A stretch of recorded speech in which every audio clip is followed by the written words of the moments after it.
S 100% sure. இந்த வருஷம் நமக்கு 2 டிஎன்டெட் எக்ஸாமினேஷன் இருக்குது. ஒன்று இப்போ நடக்க போகிற ஸ்பெஷல் டெட் ஜூலை மந்த் நடக்க போகிறது. அண்ட் அது இல்லாமல் காமன் டெட் கண்டிப்பாக வருமா அப்படின்னு நிறைய பேர் கேட்குறீங்க. 100% 200% கண்டிப்பாக காமன் டெட் எக்ஸாமினேஷன் இந்த வருஷம் இருக்குது. டிஎன்டெட் எக்ஸாமினேஷன் ஸ்பெஷல் டெட் வந்து இப்போ ஜூலை மாதம் நடக்க போகுது. ஜூலையில் இருக்கிற எக்ஸாமை விட்டுட்டு ஏன் எல்லாரும் காமன் டெட்டை பற்றி கேட்குறீங்க அப்படின்னா அதுக்கு ஒரு பேசிக்கான ரீசன் இருக்குது. அதை ஃபஸ்ட்டு உங்களுக்கே தெரியும். But I just want to give my explanation. ஏன் அப்படின்னா பிஎட் முடிச்சிருந்தோம் அப்படின்னா எனி டிகிரி வித் பிஎட் முடிச்சிருந்தோம் அப்படின்னா டிஎன்டெட் எக்ஸாமினேஷன் யார் வேணால் எழுதலாம். பட் இந்த ஸ்பெஷல் டெட் எழுதணும் அப்படின்னா கரண்ட்லி நம்ம வந்து டீச்சர்ஸாக ஒர்க் பண்ணிட்டு இருக்கணும். ஓகே, இப்போ ஏதோ ஒரு டிகிரி முடிச்சு பிஎட் முடிச்சு டீச்சராக ஒர்க் பண்ணிட்டு இருக்க எல்லாரும் டிஎன்டெட் இந்த தடவை ஸ்பெஷல் டெட்டில் எழுத போகிறாங்களா அப்படின்னா அதுலேயுமே நிறைய ப்ராப்ளம்ஸ் இருக்குது. ஏன் அப்படின்னா என்னோட ஃப்ரெண்ட்ஸே நிறைய பேர் வந்து இப்போ டீச்சர்ஸாக ஒர்க் பண்ணிட்டு இருக்காங்க. பட் அவங்களே வந்து காமன் டேட் எப்போ வரும் தான் எதிர்பார்த்து காத்துட்டு இருக்காங்க. அதுக்கு ஒரு முக்கியமான ரீசன் என்ன அப்படின்னா இந்த தடவை சர்வீஸ் சர்டிஃபிகேட் அப்படின்னு ஒன்று ப்ரொவைட் பண்ணணும்னு சொல்லியிருக்காங்க. நம்ம சர்டிஃபிகேட்ஸ் கூட நம்ம அப்லோட் பண்ணுவோம்ல அந்த அப்ளிகேஷனில், அதில் அந்த சர்வீஸ் சர்டிஃபிகேட் ஸ்கூல்லேருந்து வாங்கி சிஓ ஆஃபீஸ் போய் அதை ப்ராசஸ் பண்ணி அதுக்கப்புறம் ஸ்கூலில் வந்து கொடுத்து ஸ்கூல் மூலமாக எத்தனை பேர் வந்து டிஎன்டெட் எழுதுறாங்க அப்படின்னு ஒரு பெரிய ப்ராசஸ் சொல்லிக்கிட்டே போகிறாங்க. இவ்வளோ பெரிய டென்ஷன் இந்த டிஎன்டெட் எக்ஸாமினேஷனுக்கு வேணுமா அப்படின்னு கேட்டால் டெஃபினட்டாக வேணாம். பட் அந்த ஒரு ரீசனுக்காக நிறைய பேர் வந்து ஓகே இந்த ஸ்பெஷல் டெட்டே எனக்கு வேணாம், நான் வந்து காமன் டெட்டை எழுதிக்கிறேன் அப்படின்னு சொல்கிறாங்க. பட் டீச்சர்ஸாக ஒர்க் பண்ணுறவங்க ஸ்பெஷல் டெட் எக்ஸாமினேஷனை கண்டிப்பாக எழுதுங்க, மிஸ் பண்ணிடாதீங்க. ஏன் அப்படின்னா இது கவர்மெண்ட் டீச்சர்ஸ் கண்டிப்பாக டெட் கிளியர் பண்ணியிருக்கணும் அப்படின்னு ரீசெண்டாக வந்து ஒரு ரூல் கொண்டு வந்தாங்க. அதுக்காக தான் ஸ்பெஷல் டெட் நடத்துகிறாங்க. அந்த எக்ஸாம் ரொம்ப ரொம்ப ரொம்ப ஈஸியாக இருக்கும். 2025 கொஸ்டின் பேப்பர் ரொம்ப ஈஸியாக இருந்ததுக்கான ரீசனும் அதுதான். கவர்மெண்ட் டீச்சர்ஸ் நிறைய பேர் எழுதுறாங்க, அவங்க கண்டிப்பாக அந்த எக்ஸாம் பாஸ் பண்ணி ஆகணும் அப்படின்ற ஒரு ரீசனுக்காக தான் கொஸ்டின் பேப்பர் இது வரைக்கும் டிஎன்டெட் வரலாறுல இல்லாத அளவுக்கு ஈஸியாக இருந்துச்சு. 2025 பாஸ் பண்ண எல்லாருக்குமே தெரியும்.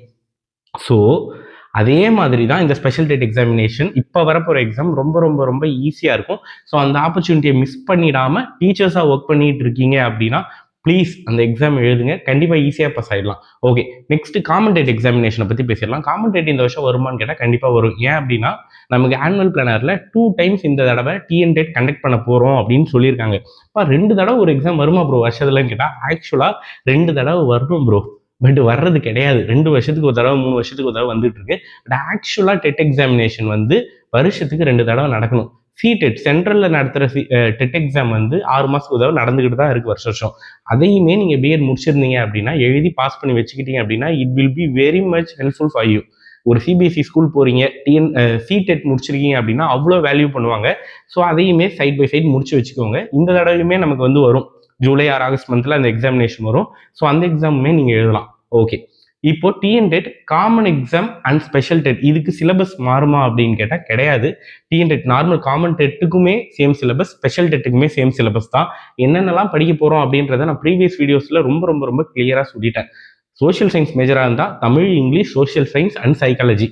மேக்ஸ் அண்ட் சயின்ஸ் மேஜராக இருந்தோம் அப்படின்னா Tamil, English, maths, science and psychology படிக்க போகிறோம். இவ்வளோதான் நம்ம படிக்க போகிறது. இதுலேருந்து 150 மார்க்ஸ் நமக்கு வந்து வரும். இதில் 150 out of 150 நான் எடுத்தே தீருவேன் அப்படின்னு ஏதாவது சபதம் எடுத்து படிக்கணுமா அப்படின்னு கேட்டால் it is completely waste of time, waste of energy. இதுக்கு நீங்கள் என்ன பண்ணணும் அப்படின்னா ப்ராப்பரான ஒரு பிளானிங் பண்ணி நான் இந்த கம்யூனிட்டியில் வரேன், இந்த கம்யூனிட்டிக்கு இவ்வளோ பாஸ் மார்க்கு, ஸோ அந்த மார்க் நான் எப்படி எடுக்கலாம் அப்படின்றத பிளான் பண்ணி நம்ம படித்தோம் அப்படின்னா சூப்பராக ஈஸியாக பாஸ் ஆகிட்டு போயிடலாம். 150 out of 150 நான் எடுக்கணும் அப்படின்னு நினச்சி ஃபுல் புக்கை கரைச்சி குடிக்க ஆரம்பித்தேன் அப்படின்னா டெஃபினட்டாக என்னை வந்து சூப்பராக அது ஃபெயில் ஆகிறதுக்கு எல்லா வகையிலையும் ஹெல்ப்ஃபுல்லாக இருக்கும். ஓகே, இப்போது எந்தெந்த கம்யூனிட்டி எவ்வளோ மார்க் எடுத்தால் பாஸ் அப்படின்றது நமக்கு தெரியும். ஓசியாக இருந்தால், அதாவது ஜென்ரல் கேட்டகரியாக இருந்தால் they should score 90 marks to pass the examination. BC or MBC or இருந்தாங்க அப்படின்னா 75 marks. SC ST and PWD candidates வந்து 60 மார்க் எடுத்தால் பாஸ். எவ்வளோக்கு? 150க்கு. ஸோ ஃபஸ்ட்டு இந்த கிளாரிட்டி நமக்கு வேணும். ஓகே, இப்போ ஃபார் எக்ஸாம்பிள் நான் வந்து ஒரு BC candidate or MBC candidate அப்படின்னா நான் 150 மார்க் படித்து நான் என்ன பண்ண போகிறேன்? What's the use? அந்த சர்டிஃபிகேட்டில் நான் வாங்கி வச்சு ஒரு யூஸும் கிடையாது. நான் டெட் குவாலிஃபைடா, டெட் குவாலிஃபை ஆகலையா, அவ்வளோதான் கொஸ்டின். அப்போ நான் டெட் குவாலிஃபைட் ஆகணும் அப்படின்னா 75 மார்க் எடுத்தால் நான் போதும். இப்போ நான் எஸ்சி கேண்டிடேட்டாக இருந்தேன் அப்படின்னா 60 மார்க் எடுத்தால் போதும். நான் 90யோ 100ஓ 150யோ எடுத்து ஒரு யூஸும் கிடையாது. எனக்கு டெட் குவாலிஃபைடு அப்படின்னு ஒரு சர்டிஃபிகேட் வரப்போகுது. அதை நான் 60 மார்க் எடுத்தாலும் வரப்போகுது, 150 out of 150 எடுத்தாலும் வரப்போகுது. அப்போது அவ்வளோ ஹார்ட் ஒர்க் பண்ணி நான் படித்து எந்த யூஸும் கிடையாது. ஒரே ஒரு எக்ஸாமு ரொம்ப ஹார்ட் ஒர்க் பண்ணி படிக்காதீங்கன்னு நான் சொல்கிற ஒரே எக்ஸாம் எது அப்படின்னு பார்த்தா டிஎன்டெட் மட்டும்தான். ஏன் அப்படின்னா this is just an eligibility exam. இந்த எக்ஸாம் மூலமாக நமக்கு போஸ்டிங் வரப்போகிறது இல்லை, எதுவுமே கிடையாது. ஒரு சர்டிஃபிகேட் பாஸ் ஆகிட்டீங்க, நீங்கள் நெக்ஸ்ட் யூஜிடிஆர்பி எழுதலாம். அரல்ஸ் பாஸ் ஆகிட்டீங்க, ஒரு ப்ரைவேட் ஸ்கூலில் டிஎன்டெட் குவாலிஃபைடுன்னு போட்டுக்கலாம். இவ்வளோதான். இதை தாண்டி டிஎன்டெட்ல ஏதாவது இருக்கா அப்படின்னு கேட்டால் கிடையாது. ஆனால் டிஎன்டெட் முக்கியமா அப்படின்னு கேட்டால் ரொம்ப ரொம்ப ரொம்ப முக்கியம். இப்போ பிரைவேட் ஸ்கூல்ல ஒர்க் பண்ண போறோம் ப்ரோ, என் லைஃப் லாங் எனக்கு கவர்மெண்ட் ஜாபே வேணாம், நான் பிரைவேட் ஸ்கூல்ல மட்டும்தான் ஒர்க் பண்ண போறேன், எனக்கு டிஎன்டெட் வேணுமா அப்படின்னு கேட்டா கண்டிப்பா வேணும். எந்த பிரைவேட் ஸ்கூல்லையும் இன்னைக்கு டிஎன்டெட் மேண்டேட்ரி இல்லை. ஆனா 2025ல எத்தனை பேர் டிஎன்டெட் எக்ஸாமினேஷன் பாஸ் பண்ணிருக்காங்கன்னு பாருங்க. Lakhs of people pass the examination. அப்போ இன்னும் ஒரு 4-5 டிஎன்டெட் நடந்துச்சு அப்படின்னா பிஎட் முடிச்சிருக்க எல்லாருமே டிஎன்டெட் எக்ஸாமினேஷன் பாஸ் பண்ணுவாங்க.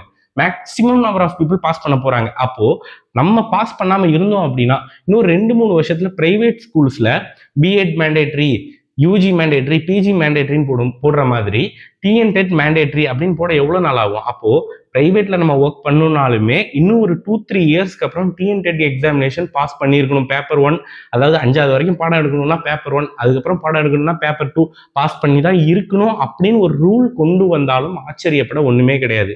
அப்போ நான் டிஎன்டெட் பாஸ் பண்ணியிருக்கணுமானா டெஃபினட்டா பாஸ் பண்ணியிருக்கணும். பட் அவ்வளோ யோசிக்கிறதுக்கோ அவ்வளோ கஷ்டமான விஷயங்களோ இந்த டிஎன்டெட்ல எதுவுமே கிடையாது. ப்ராப்பர் பிளானிங் மட்டும்தான். ஹார்ட் ஒர்க், டெடிகேஷன் அந்த வார்த்தையெல்லாம் நான் வந்து டெட் எக்ஸாம்ல யூஸ் பண்ண விரும்பல. இதை வந்து யூஜிடிஆர்பி, பிஜிடிஆர்பி, ஆர்எல்ஸ் வேற ஏதாவது எக்ஸாம்ல இந்த ஹார்ட் ஒர்க், டெடிகேஷன்ற வார்த்தைகள்லாம் யூஸ் பண்ணிக்கலாம். பட் டிஎன்டெட்ல ஒரே ஒரு விஷயம், ப்ராப்பர் பிளானிங். ஏன்னா இது ஜஸ்ட் ஒரு பாஸ் மார்க்ன்றது ஆல்ரெடி ஃபிக்ஸட். அந்த ஒரு மார்க்கை எய்ம் பண்ணி நம்ம படிக்க போறோம். அந்த மார்க்கை எடுத்துட்டோம் அப்படின்னா நம்ம எலிஜிபிள். அப்போ ஒரு பிளானிங் மட்டும் இருந்துச்சு அப்படின்னா definitely we can easily pass the examination without any doubt. அப்போ உட்காந்து பிளான் பண்ணுங்க.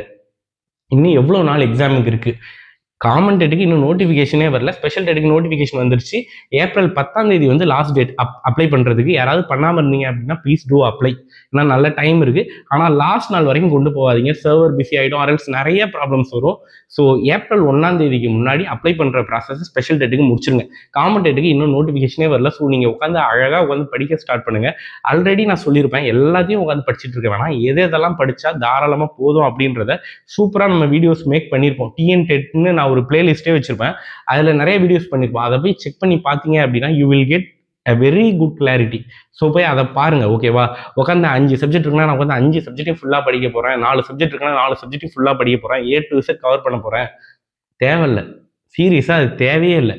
எந்த மேஜருக்கு எந்த சப்ஜெக்ட்ல கான்சென்ட்ரேட் பண்ணி படிச்சோம் அப்படின்னா we can score very good marks அப்படின்றத நம்ம பேசியிருப்போம். அதை போய் பாருங்க.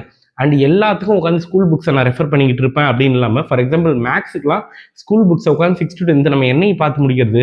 அதுக்கு பெட்டராக ஏதாவது ஒரு யூடியூப் சேனல், நான் ஒரு யூடியூப் சேனலுமே சஜஸ்ட் பண்ணேன், அதியன் இன்ஸ்டிடியூட் மதுரைன்னு இருக்கும். அந்த யூடியூப் சேனலில் டிஎன்டெட்டுக்கு அவர் எல்லா வீடியோஸும் டாபிக் வைஸ் போட்டிருக்காரு. ஸோ அதை வந்து நீங்கள் ரெஃபர் பண்ணிக்கலாம். ஆர்எஸ் அகர்வால் புக்ஸ் வாங்கி அந்த புக்ஸை நீங்கள் ரெஃபர் பண்ணலாம். ஸோ ஜென்ரல் கான்செப்ட்ஸாக வரும்போது, ஃபார் எக்ஸாம்பிள் பர்சன்டேஜ், டிஸ்கவுண்ட் இப்படிலாம் சம்ஸ் வருது அப்படின்னா அது உலகத்தில் எங்கே போய் பார்த்தாலும் அதே தான் இருக்க போகுது. நமக்கு வந்து சமச்சீர் புக்ல ஒரு மாதிரி, சிபிஎஸ்சி புக்ல ஒரு மாதிரி, அமெரிக்காவில் ஒரு மாதிரி, அப்படிலாம் கிடையாது. எல்லா இடத்துலையும் காமனா ஒரு சில விஷயங்கள் கொடுத்துருப்பாங்க. ஓகேவா? அப்போ நீங்க வந்து எங்க வேணா அதை வந்து ரெஃபர் பண்ணிக்கலாம். அதுல இருந்து உங்களுக்கு கொஸ்டின்ஸ் வரப்போகுது.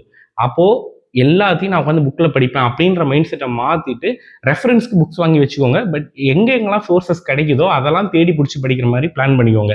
அதே மாதிரி சோஷியல் சயின்ஸ் மேஜராக இருந்தீங்க அப்படின்னா சோஷியல் சயின்ஸில் மட்டும் 60 கொஷின்ஸ் வரும். அப்போது அதை ஈஸியாக எப்படி பிளான் பண்ணி படிக்கலாம்? அதில் ஹிஸ்ட்ரி இருக்குது, சிவிக்ஸ் இருக்குது, எக்கனாமிக்ஸ், ஜியாகிரஃபி எல்லாமே இருக்குது அப்படின்னா அதை நான் எப்படி பிளான் பண்ணி படிக்கலாம்? எவ்வளோ பிளான் பண்ணால் எவ்வளோ மார்க் எடுக்கலாம்? அது எல்லாத்தையுமே ஒரு பிளான் பண்ணுங்கள். First proper planning. டிஎன்டெட்டில் படிக்கிறத தாண்டி ஒரு முக்கியமான விஷயம் இருக்குது அப்படின்னா பிளானிங் மட்டும்தான். First do the proper planning. Plan பண்ணிட்டு படிக்க ஸ்டார்ட் பண்ணி அப்படின்னா definitely we can clear the examination without any effort. பெருசாக ஒரு எஃபர்ட் போடாமலே ஈஸியாக we can clear the examination. Special TET திரும்ப சொல்கிறேன், இப்போ டீச்சராக ஒர்க் பண்ணிட்டு இருக்கீங்க, பிஎட் இருக்குது அப்படின்னா யோசிக்காமல் ஸ்பெஷல் டெட் அப்ளை பண்ணுங்கள். கொஷின் பேப்பர் ரொம்ப ஈஸியாக வரும். காமன் டெட் ஈஸியாக வருமானு கேட்டால் காமன் டெட்டுமே ஈஸியாக தான் வரும். பட் ஸ்பெஷல் டெட் ரொம்ப ரொம்ப ரொம்ப ஈஸியாக வரும். That for sure, no doubt. ஏன் அப்படின்னா இப்போ இருக்கிற கவர்மெண்ட் டீச்சர்ஸ் எல்லாருமே அந்த எக்ஸாம் பாஸ் பண்ணி ஆகணும். இன்னும் ஒரு 2 இயர்ஸ்க்குள்ளே பாஸ் பண்ணி ஆகணும் அப்படின்னும் போது கண்டிப்பாக அந்த கொஷின்ஸ் வந்து ரொம்ப ஈஸியான ஒரு லெவலில் தான் வரும். இன்னொன்று டிஎன்டெட், டிஆர்பி நடத்துறதுலேயே ரொம்ப ஈஸியான எக்ஸாம் எதுன்னு பார்த்தா டிஎன்டெட் எக்ஸாமினேஷன் மட்டும்தான்.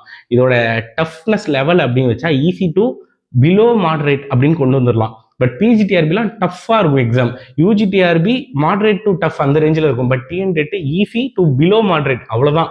அதை தாண்டி கொஷின்ஸ் அங்கே எதுவுமே கிடையாது. ஏன் அப்படின்னா நம்ம 6th to 10th புக்ஸ் தானே படிக்க போகிறோம்.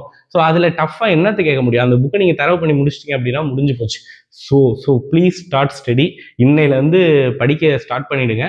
ரொம்ப டைம் நம்ம வேஸ்ட் பண்ணிக்கிட்டே போனோம் அப்படின்னா லாஸ்ட்டில் வந்து ரொம்ப ரிக்ரெட் பண்ணுற மாதிரி ஆகிடும். ஸோ ரொம்ப டைம் வேஸ்ட் பண்ணாமல் நீங்கள் படிக்க ஆரம்பிச்சிங்க அப்படின்னா it will be we are having much enough time, கரெக்டாக? அதனால ஸோ டைம் வேஸ்ட் பண்ணாமல் படிக்க ஸ்டார்ட் பண்ணுங்க. அது மட்டும் தான் நான் திரும்ப திரும்ப சொல்லுவேன். டிஎன்டெட் ரிலேட்டடாக ஏதாவது உங்களுக்கு டவுட்ஸ் இருந்துச்சு அப்படின்னா ப்ளீஸ் டூ கமெண்ட். அதுக்கு வந்து நான் ரிப்ளை பண்ணுறேன். அதை எக்ஸ்பிளைன் பண்ணி வீடியோ பண்ணுற மாதிரி ஒரு கமெண்ட்டாக இருந்துச்சு அப்படின்னா definitely I will make a video on that. So அவ்வளோதான், வேறு எதுவும் பெருசாக சொல்கிறதுக்கு இல்லை. Do subscribe. நம்ம சேனல் யாராவது சப்ஸ்கிரைப் பண்ணாமல் பார்த்துருந்தீங்க அப்படின்னா சப்ஸ்கிரைப் பண்ணி வச்சுக்கோங்க. UGTRB, PGTRB, TNTET related videos வந்து நம்ம நிறையா கொடுத்துருக்கோம். அண்ட் 12th standard ஸ்டூடெண்ட்ஸ் யாராவது இந்த வீடியோ பார்க்குறீங்க அப்படின்னா ப்ளீஸ் டூ சப்ஸ்கிரைப். உங்களுக்கு நிறைய வீடியோஸ் வந்துகிட்டு இருக்கு. தேங்க்யூ.